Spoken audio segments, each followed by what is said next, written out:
સુરતમાં માથાભારે ટપોરી ચિરાગ મેર વિરુદ્ધ ગુસ્સીટોકનો ગુનો દાખલ કરી કોર્ટમાં રજૂ કરી 4 દિવસના રિમાન્ડ પોલીસે મેળવ્યા છે। અગાઉ પોલીસે પાસા તડીપાની કાર્યવાહી કરી હતી। સુરતમાં હત્યાની કોશિશ, લૂંટ, અપહરણ, મારામારી, રાયોટિંગ, ખંડણી, ધમકી, આર્મસેક્સ, ચીટિંગ, વ્યાજખોરી સહિતના 27 ગંભીર ગુનામાં સંડોવાયેલા ગોડાદરાના માથાભારે ચિરાગ મેરની સામે પોલીસે ગુસ્સીટોકની કલમો ઉમેરી ધરપકડની કાર્યવાહી હાથ ધરી છે। કુખ્યાત વ્યાજખોર અને ખંડણીખોર ચિરાગ ભરવાડ ઉપર ગુસ્સીટોક દાખલ કરવામાં આવ્યું છે।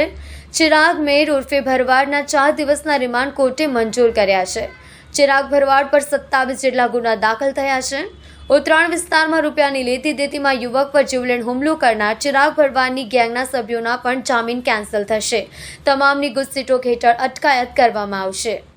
ઉત્તરાયણ પોસ્ટે ખાતે દાખલ થયેલ ખૂનની કોશિશ, લૂંટ, રાયોટિંગના ગુનામાં ચિરાગ મેર ગેંગ વિરુદ્ધ ગુસ્સીટોકની કાર્યવાહી સુરત સિટી પોલીસ દ્વારા કરવામાં આવેલી છે।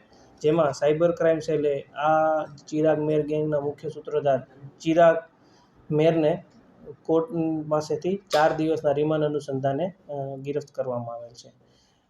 ઘટના એ પ્રકારે હતી કે ગત 6 મહિનામાં ઉત્તરાયણ પોલીસ સ્ટેશનમાં એક ગુનો દાખલ કરવામાં આવેલો, જેમાં આઈપીસીની કલમ 143, 144, 147, 148, 149, 307 અને જીપી એક્ટની કલમ 135 અનુસંધાને ગુનો દાખલ કરીને આગળની તપાસ હાથ ધરવામાં આવેલી, જેમાં આ ગુનામાં કુલ 9 આરોપીઓની ગિરફ્તારી ઉત્તરાયણ પોલીસ સ્ટેશન દ્વારા કરવામાં આવેલી હતી।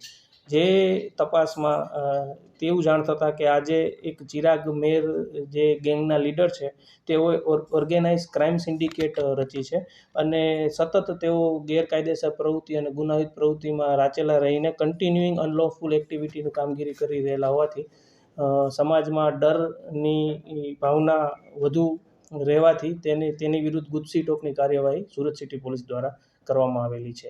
જેમાં ગુસ્સીટોકની કલમ 312 તથા 32, 33 તથા 34 અનુસંધાને કલમનો ઉમેરો કરીને આગળની તપાસ એસીપી સાયબર દ્વારા કરવામાં આવેલી છે।